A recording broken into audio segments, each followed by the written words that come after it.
क्रोध जीवन का वो पहलू है जो व्यक्ति को बेहोश करके मानव से दानव बना देता है। क्रोध को जीत लीजिए कैसे, इसको काबू में कर लीजिए। द्रोणाचार्य जी ने पूछा था पांडवों को, तुमने कुछ याद किया? युधिष्ठिर ने हाथ उठाया, हाँ गुरुदेव। क्या याद किया? क्रोधम मा कुरु, मैं जीवन में कभी क्रोध नहीं करूंगा। इतनी इतनी घटनाएं घटी हैं, युधिष्ठिर ने क्रोध नहीं किया। एक बार आप अपने आप को पूछ लीजिए, क्रोध ठंडाया हुआ है कि नहीं? आप बूढ़े हो गए होंगे, लेकिन एक क्रोध बूढ़ा नहीं होता। इसको कम ही नहीं, इसको अलग कीजिए अपने आप से, फिर देखें जीवन का आनंद देखिए आप। क्रोध को दूसरे शब्दों में गुस्सा भी कहते हैं। और जब किसी को गुस्सा आता है तो भौं चढ़ जाती है, मुंह लटक जाता है। क्रोध करने पर हृदय की गति बढ़ जाती है। क्रोध करने वाले व्यक्ति का ब्लड प्रेशर ना बढ़े ऐसा हो ही नहीं सकता, जरूरत से ज्यादा बढ़ जाएगा, और ये अटैक जैसी भयंकर बीमारियों का कारण है।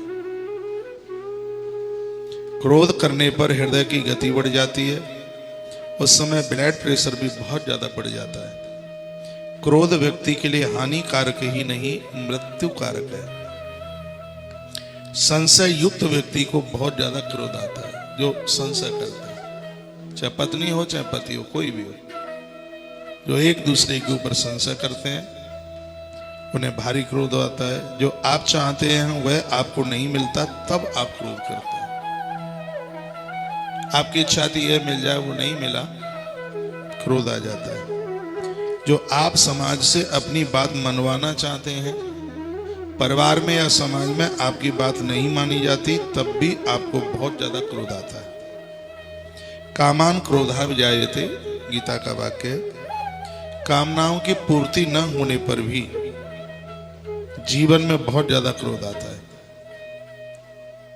आप चाहते हैं हमारी कामना पूरी हो जाए, लेकिन वो अधूरी रह गई तो क्रोध आके जन्म ले लेता है, और पूरी हो गई तो लोभ आके जन्म ले लेता है। ये और बात है, ये तो दोनों ही खतरनाक है।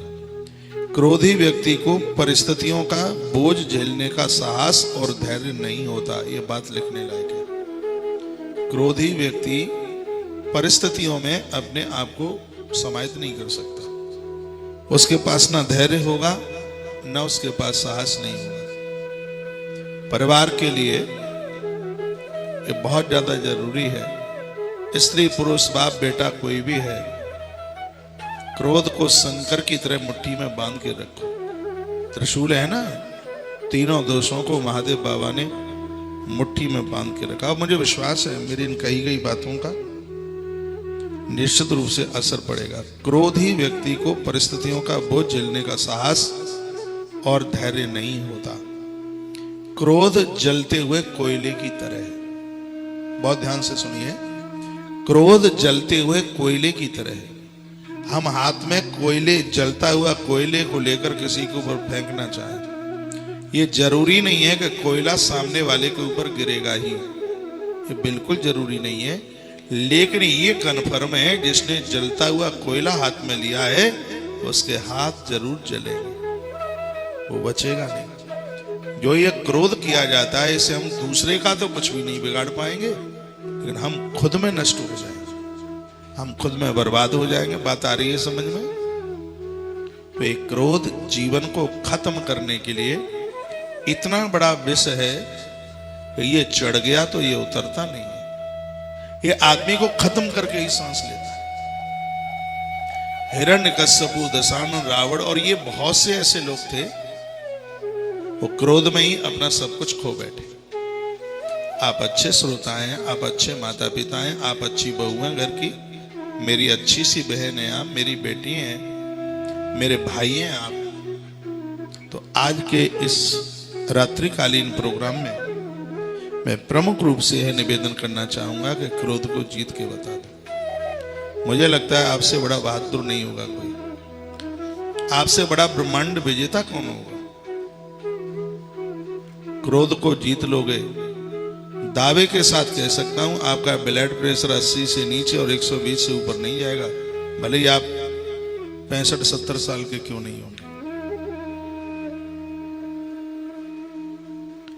आप कहते हैं नुकसान होता है तो क्रोध आ ही जाता है। हम लोगों के यहां भी बड़े नुकसान होते हैं। जैसा हम चाहते हैं उस हिसाब से काम नहीं होता। तो हम चाहते हैं, लेकिन आप चाहते हैं आपके हिसाब से नहीं होता तो आप तो क्रोध कर बैठते हैं। और हम अपने आप को समझा लेते हैं, हमें लगता है इस आदमी की हमें जरूरत है। क्रोध करने से व्यवस्था बिगड़ेगी, बनेगी नहीं। और मैंने तो अपनी लाइफ में इतना अनुभव किया, आप लोगों से जो पुचकार के काम ले सकते हैं, छाती से लगा के काम ले सकते हैं, उसके सिर के ऊपर हाथ रख के जो काम ले सकते हैं, आप लाठी से काम नहीं ले सकते। समय बदल गया है। आदमी को सहन शक्ति नहीं है। कहा ये तेरी बढ़िया धर्मशाला और मैं ये गया, भले ही भूख में भूखा रहे नहीं भूखा मरे, कितनी भी दिक्कत हो जाए, लेकिन झेलपन तो उसके पास भी नहीं है।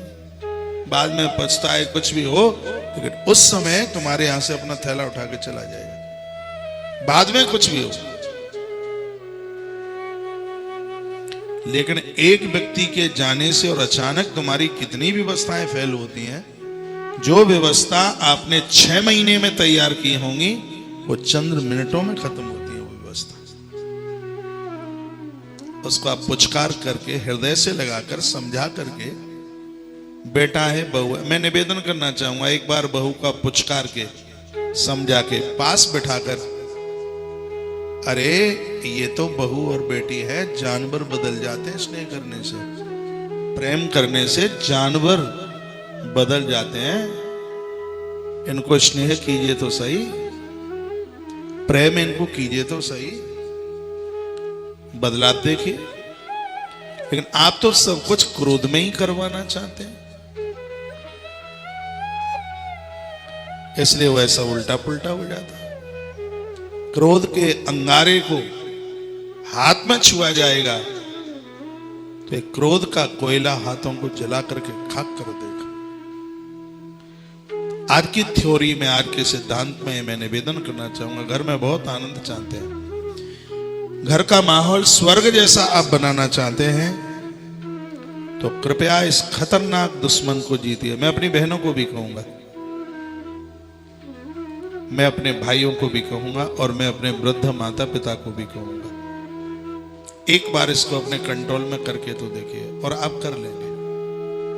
थोड़ा जप कीजिए, गंगा जल लीजिए, अच्छी किताबें पढ़िए, अच्छे चरित्र याद कीजिए, दिमाग को खाली मत रहने दीजिए, इसको अच्छाइयों की खुराक दीजिए, इसके सामने धर्म की थाली परोस करके रख दीजिए, ये कभी क्रोध करेगा ही नहीं।